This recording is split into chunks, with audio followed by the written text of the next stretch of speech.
أعوذ بالله من الشيطان الرجيم. بسم الله الرحمن الرحيم. عم يتساءلون عن النبأ العظيم الذي هم فيه مختلفون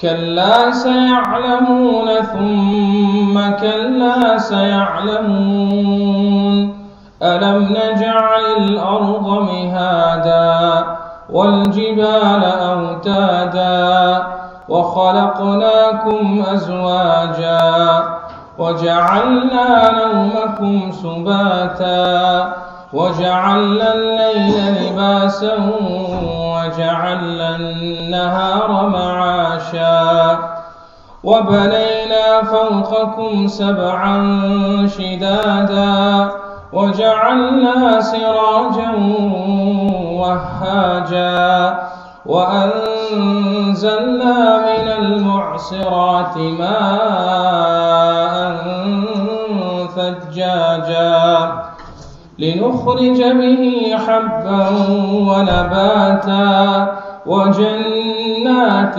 ألفافا إن يوم الفصل كان ميقاتا يوم ينفخ في الصور فتأتون أفواجا وفتحت السماء فكانت أبوابا وسيرت الجبال فكانت سرابا إن جهنم كانت مرصادا للطاغين مآبا لابثين فيها أحقابا لا يذوقون فيها بردا ولا شرابا إلا حميما وغساقا جزاء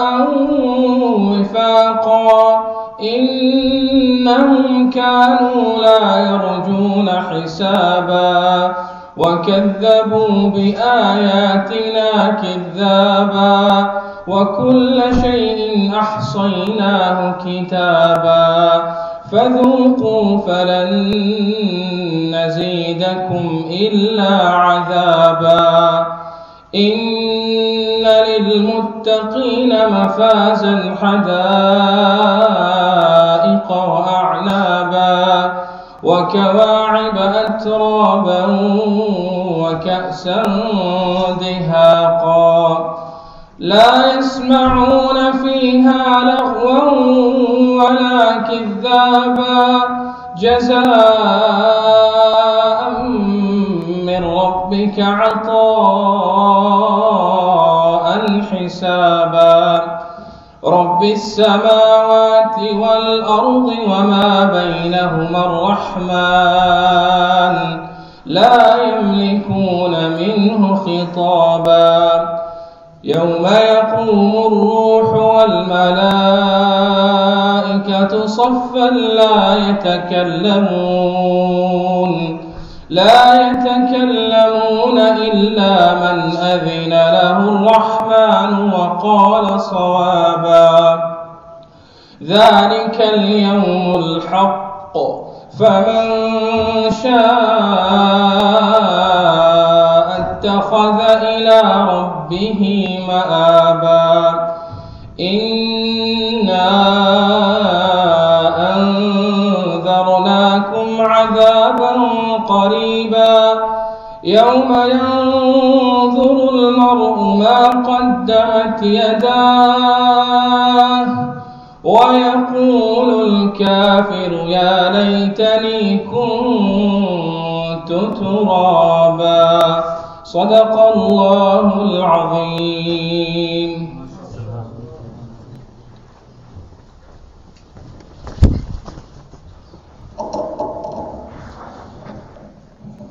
Jazakallah, mashallah, Sayyid Jalal, for that beautiful recitation of the Quran. And now I call upon a speaker who has been doing the speeches, has been giving us the lessons on and lectures on the previous 5 talks in the series on the lives of the Sahaba Ikram, especially the Ashram al-Bashara. And we are, alhamdulillah, all of us who have been coming regularly are familiar with Shaykh Abu Jafar, and also those who have been attending his classes in the Lottery Institute. Inshallah, without further ado, I would like to call upon Shaykh Abu Jafar, alhamdulillah, to do talk on Az-Zubair ibn Al-Awwam.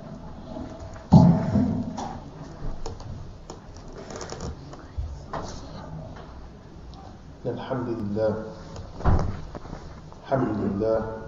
الحمد لله وكفى والصلاة والسلام على من لا نبي بعد وبعد.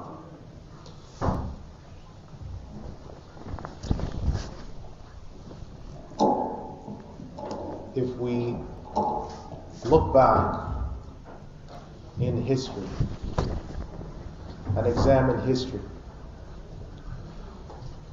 we look back some 1400 years and we find ourselves back at the cave of Hira on the 27th of Ramadan, in which the Prophet Muhammad ﷺ received the first verses of the Quran. Initially, when he went home, after receiving these verses from the angel Jibreel alayhi salam, the first believer was Khadija al-Kubra radiallahu anha, the first mother of the believers. After this, the first freed slave to believe was Zayd ibn Harith. After this, the first adult male to believe was Abu Bakr as-Siddiq.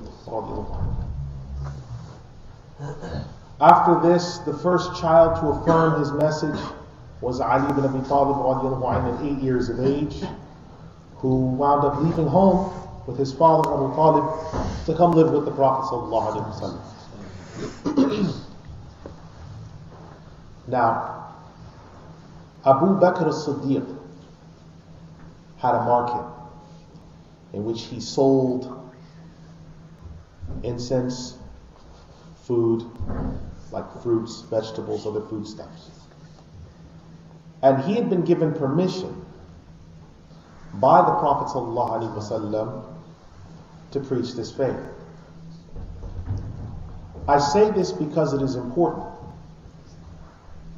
What we look at today is we have a number of organizations, groups, and parties that are acting without the permission of Rasulullah sallallahu alaihi wasallam or the ulama that he left in charge of this ummah before his death.